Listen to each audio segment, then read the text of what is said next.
Assalamualaikum warahmatullahi wabarakatuh.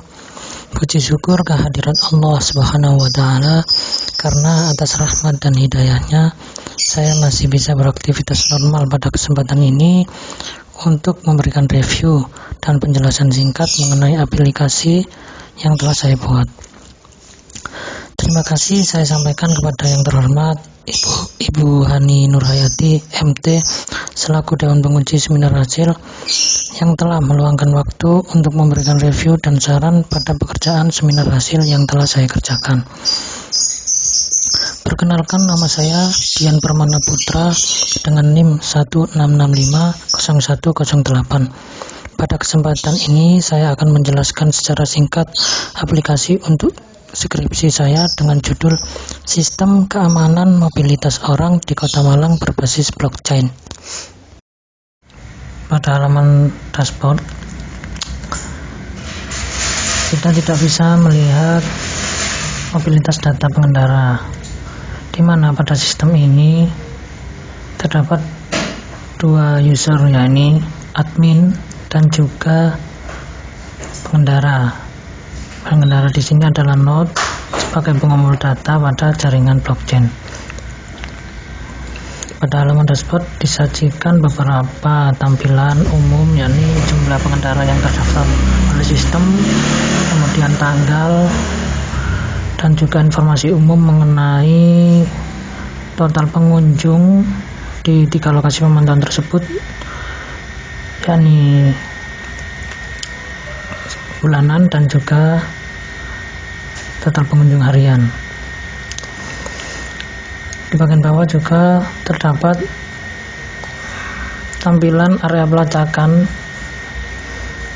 di mana 3 lokasi pemantauan tersebut adalah Terminal Arjosari, kemudian Terminal Langdungsari, dan juga Stasiun Kota Baru. Untuk melihat mobilitas data, kita pertama-tama harus login terlebih dahulu. Kita mencoba login sebagai driver 1.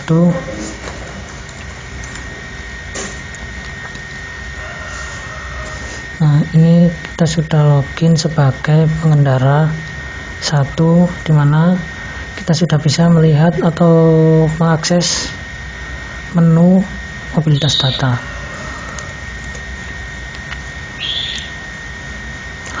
Pada halaman blockchain mobility data ini dapat tabel di mana pengendara tadi yang sudah diketahui terdaftar ada 4 pengendara, namun yang sudah melakukan perjalanan masih driver dengan ID 1,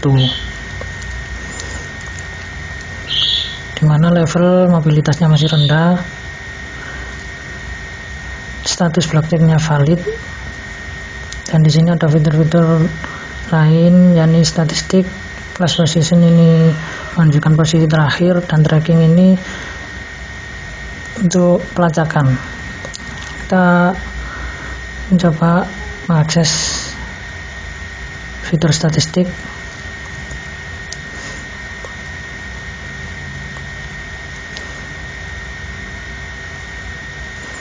Pada halaman ini driver 1 belum melakukan perjalanan dalam hari ini atau pada tanggal ini, sehingga grafiknya masih terlihat kosong seperti ini. Namun untuk grafik kunjungan bulanan, driver 1 sudah melakukan masing-masing satu kali melintas di area pemantauan sistem.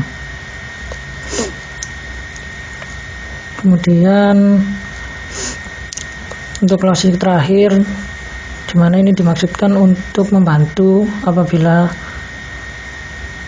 kehilangan kontak yang terjadi, yang tidak diinginkan, hal yang tidak diinginkan, di mana yang dimaksud adalah ketika terjadi kecelakaan atau hal-hal yang tidak diinginkan lainnya bisa dideteksi melalui fitur last position.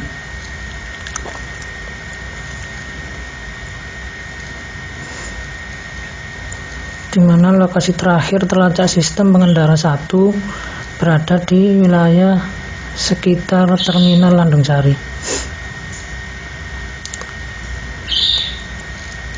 Untuk menu tracking yakni menunjukkan perjalanan terakhir yang terekam oleh sistem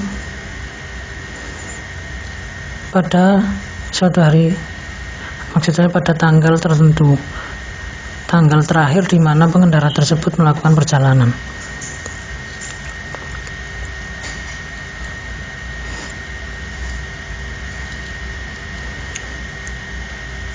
Dimana di sini sudah terlihat bahwa pengendara 1 terakhir kali melakukan perjalanan yakni tanggal 8 Juni 2021.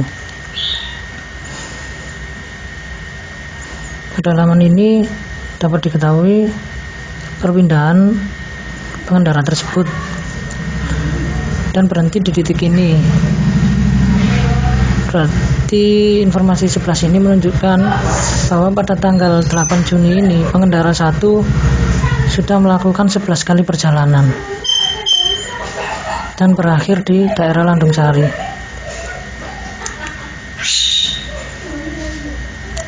Perjalanan awal pengendara tersebut bisa dilihat dengan angka 1, yakni dimulai dari Terminal Arjosari.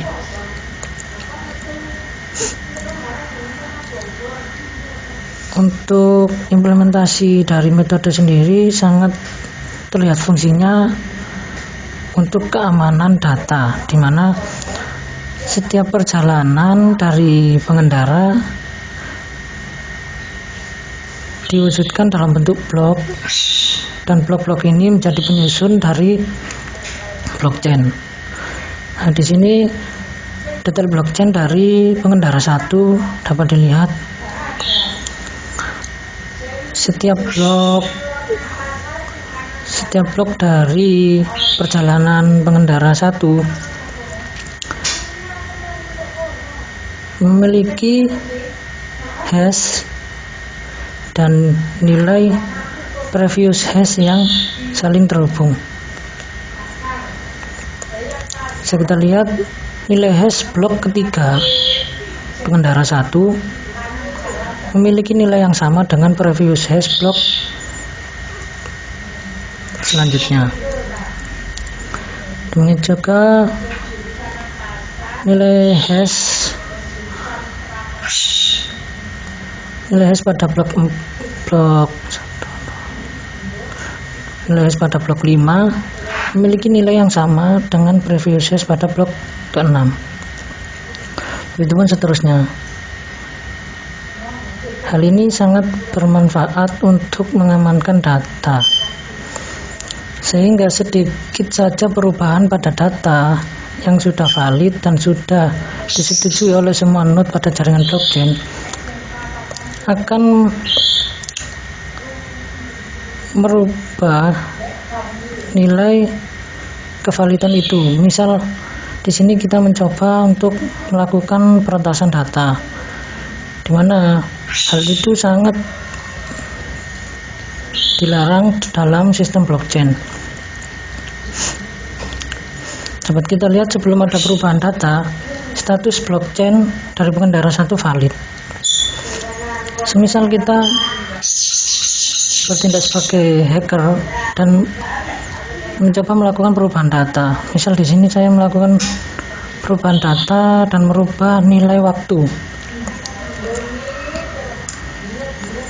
Dan mencoba merubah waktu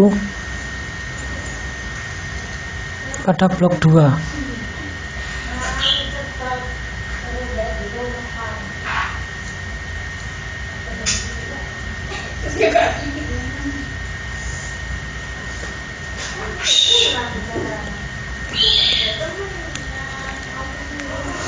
Kemudian kita mencoba merefresh halaman ini.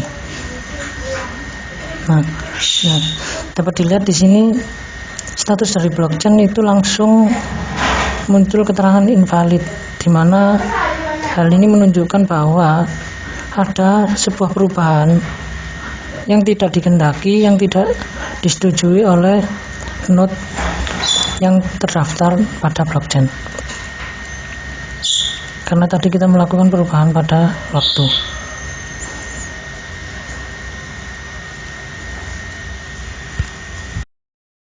Kita ketahui bahwa kasus peretasan atau kejahatan cyber baru-baru ini marak terjadi.